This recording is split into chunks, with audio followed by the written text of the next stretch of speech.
Good morning. Good morning, guys. Good evening, good afternoon, everywhere, wherever you are in the Philippines.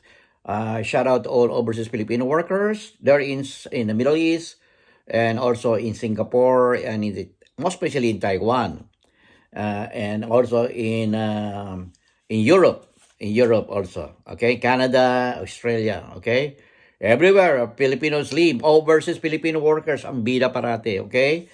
At ang mga kapwa ko US Filipino here in America, okay? Thank you very much for your supporting my channel. As well as there in the Philippines, Philippine mainland, okay? Philippine mainland, thank you very, very much. Okay, this is your host, Freddy, sa YouTube po at Filipinos America Vlog in YouTube. Okay, please don't forget to subscribe, like, and share. And also magbigay po tayo ng comment, okay? Gagawin ko lang po maikli itong aking topic. Tungkol sa iringan ng mga Duterte through office of the Vice President Sara Duterte and Speaker of the House Martin Romualdez. Okay?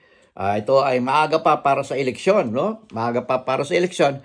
2028, 2023 pa lang, 5 years from now. Napakaaga, no? Ito ay kailangan tayong mag-unite. Unity team, kailangan i-maintain natin yan. Huwag tayong mag-aaway-away dahil baka sinisira tayo ng China. Alam naman yung kahapon lang, binomba ng tubig ng Chinese Coast Guard, ang ating Philippine Coast Guard. Pinalibutan yung ating barko ng Philippine Coast Guard ng 4 na barko ng Chinese Coast Guard at mga militia. Kawawa naman yung ating Coast Guard. Ganyan ba ang kung hindi natin susuportahan itong ating gobyerno ni Pangulong Bongbong Marcos Jr. ay talagang magiging kawawa tayo. Kailangan natin magkaisa-isa. Okay, kalimutan muna natin yung mga politika na kasi parang sinisira nila ang pagkakaisa natin mga Pilipino. Kasi itong mga Duterte ay pro-China yan. In-announce naman talaga ni dating Pangulong Duterte na siya ay pro-China. Ang sabi nga niya, Xi Jinping, make us a province of China. Okay? At sabi niya sa armed forces, huwag kayong magpapatrolya dyan, hindi natin kayan. I will not let you die. Okay? Sabi ba niya? Samantalang yung ating mga kapitbahay, ang Vietnam at Indonesia ay nananatiling matatag upang ipagtanggol ang kanilang teritoryo. Ayan. Ipayag ba kayo? Okay, yan.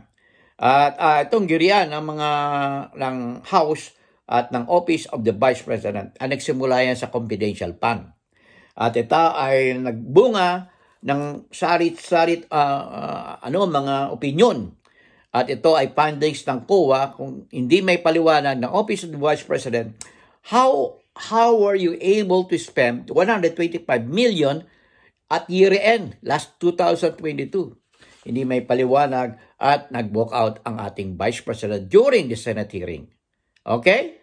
So I do hope that kailangan natin kalimutan muna natin ito at instead, let's continue. Kayong mga senador, ituloy nyo, bigyan nyo ng priority para sa 2024 ay mapunta yung confidential fund sa ating Armed Forces of the Philippines para may magawa nila ang kanilang tungkulin to protect our sovereignty there in the West Philippine Sea. And this is your host, Freddy, Filipinos America Vlog, in YouTube channel at Facebook @/Freddy. Okay? Till next time, this is your host, Freddy. In God we trust, never hold your peace.